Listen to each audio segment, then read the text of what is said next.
This is the Demystifying Mental Toughness podcast, hosted by David Charlton, and you're listening to this podcast to help you build your own mental toughness, so that you can support other people or your clients better. Either way, you will learn more about developing this plastic personality trait that all but guarantees that you will perform better and lead a more prosperous life.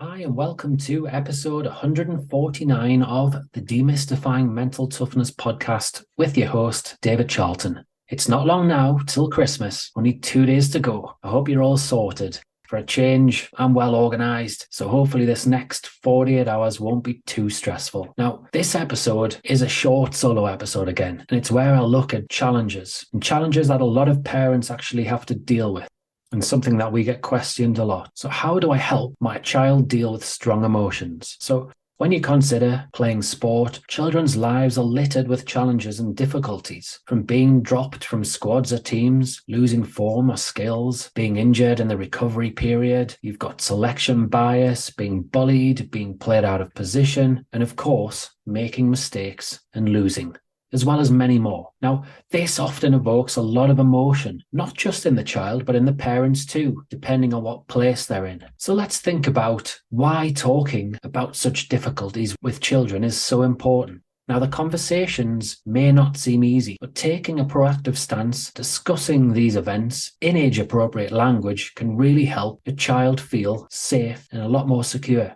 As much as us adults may try to avoid these difficult topics, children go on to learn and know when something sad or scary happens. If adults don't talk to them about it, children can overestimate what is wrong, or they can misunderstand adult silences. So open communication can be very, very helpful there. Be the first to bring up this difficult topic. When parents do tackle difficult conversations with their children, they're letting them know that they are available and supportive, and that there's a lot of love to actually give them. On guiding conversations, here are a number of suggestions. Firstly, think about what you want to say to start with. It is actually okay to practice in your head, to write it down, to even practice in a mirror or with another adult. Some advanced planning may make that discussion with your child a lot easier. You don't have to think about things simply off the top of your head. Secondly, find a quiet moment. Perhaps this is when you're having dinner or you're making the next day's packed lunch. Just simply finding a time and a place where your children can be the center of attention with no technology can be very helpful. Thirdly, find out what it is that they actually know. For example, they might be aware that their trial ends in 2 weeks' time, and they're aware that they have actually underperformed during that trial. Ask them, what have you heard about this from the coaches? What do you make of the fact that the trial's going to end in 2 weeks' time? And then listen, use your ears and listen some more and some more and some more. Let them vent, let them get things off their chest. Fourthly, share your feelings with the child. It is okay to acknowledge your feelings with your children. You're not a machine. They do see you as a human being. And it's also good for them to see you upset, to witness how you can pull yourself together and then continue on. You may hear about being a good role model as a parent. Well, this does apply to emotions too. Number 5, we've got tell the truth. Lay out the facts at a level that children can understand. You don't need to give graphic details. You don't need to be overly critical. For young children, simply having the conversation about what being injured actually means, not being able to play their sport for a little while, what being sad, disappointed, angry means, helping them understand that they will be back if they have been injured.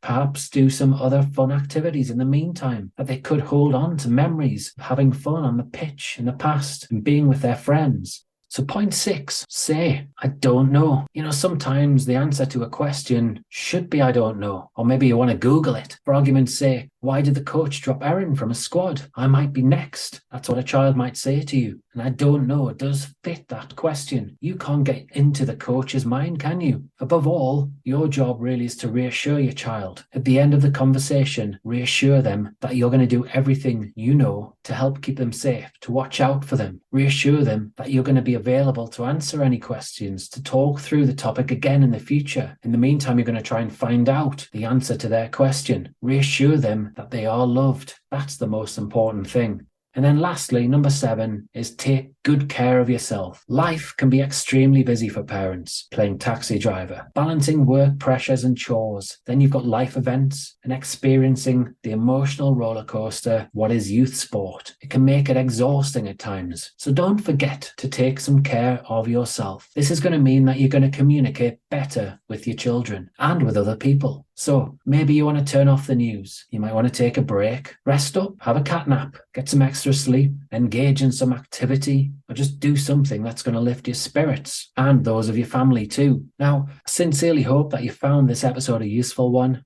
Parenting is the toughest job of them all, and it can be very stressful. Now, Christmas is coming very soon. I really do hope that it gives you the opportunity to recharge your batteries and to let your hair down a little bit. If you do have some free time, feel free to read, to listen, to view some of our articles, podcasts or videos. If you go to the resources section of our website, at the very bottom of the library subsection, you're going to find the youth sport psychology. There's going to be plenty of options there for you to spend some time, as I say, simply reading, listening or viewing. In the meantime, though, I really do hope that you do enjoy your Christmas. It is a good one and a restful one. If you enjoyed this episode of the Demystifying Mental Toughness podcast with David Charlton, do check out my website, sport-excellence.co.uk, and my online sport psychology resources. The Sport-Excellence website has essential resources for anyone looking to build their own mental toughness or the mental toughness of their athletes or teams,